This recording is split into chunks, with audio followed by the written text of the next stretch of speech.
అలా ఏ స్టోన్ అయినా ఏం చేస్తారంటే జనరల్‌గా ఒక రాయి దొరికేటప్పుడు ఏదైనా భూమిలో దొరికేటప్పుడు ఒక గులక రాయిలాగా దొరుకుద్ది. దానికేం హ్మ్. షైనింగ్ ఉండదు. అవును. పౌడర్ అట్టినట్టు మట్టిలో తీసినట్టు అనిపిస్తది. దాన్ని తీసుకొచ్చి దాన్ని ప్యూరిఫై చేసి దాని పైనున్న మొత్తం చెత్తను తీసేసి ఒక షేప్‌లో కటింగ్ చేసి దాన్ని రత్నంగా షైనింగ్‌గా చూపిస్తారు. హ్మ్. అంటే పైనున్న షేప్ వరకే దాన్ని సరి చేస్తారు. కానీ లోపలుండే డస్ట్ ఏదైతే ఉందో దాన్ని డస్ట్ క్లీన్ చేస్తే గానీ అసలైన పౌర దాంట్లోంచి బయటికి రాదు. ఓకే.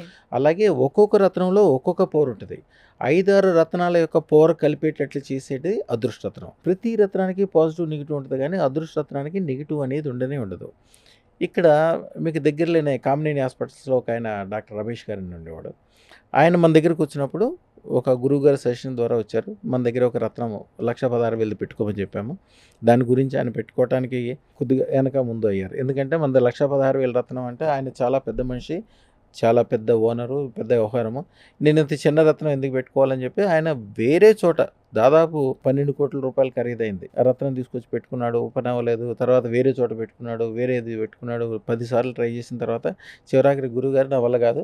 ఇయన్నీ వదిలేసేయండి. మీరేమి ఇస్తారో అది ఇవ్వండి అదే పెట్టుకుంటా అన్నాడు. పెట్టుకున్నాక తర్వాత ఓకే. పెట్టుకున్న 15 రోజులకే ఆయన ఇక్కడ విషయం వదిలేసారు. అమెరికాలో ఏదో సెట్ అయింది. ఉన్న చోట నుంచి 100 రెట్లు పెరిగిపోయారు. ఆయన అనుకున్న పని కంటే కూడా చాలా గొప్ప స్థితికెళ్ళిపోయారు. ఆయనతో పాటు ఆయన కొలీగ్స్ ఒక 15 మంది ఉంటారు. అందరూ పెట్టుకున్నారు. అందరూ ద బెస్ట్ పొజిషన్‌లో ఉన్నారు. ఆయన ఏం చెప్తాడంటే వచ్చినప్పుడల్లా, "స్వామి మేము మొత్తం 30 మంది ఫ్రెండ్స్ సర్కిల్. హ్మ్. మేము 15 మంది పెట్టుకున్నాం. 15 మంది ఇప్పుడు ఎవరు ఇక్కడ లేము. హైదరాబాద్‌లో ఒక్కళ్ళు కూడా లేరు. అందరూ దేశ విదేశాల్లో ఒక టాప్ రేంజ్ మనుషులు ఇప్పుడు ఓకే. వాళ్ళందరూ సెలబ్రిటీలు. మిగిలిన 15 మంది ఈ రోజు కూడా అక్కడే ఆ ఏరియాలోనే ఉన్నారు. అదే రేంజ్, అదే వ్యవహారము. కొద్దిగా పైకెళ్ళటం, కిందకెళ్ళటం, డబ్బుల గురించి చూసుకోవటం, పైకి చూసుకోవటం ఇయన్నీ చేస్తుంటారు.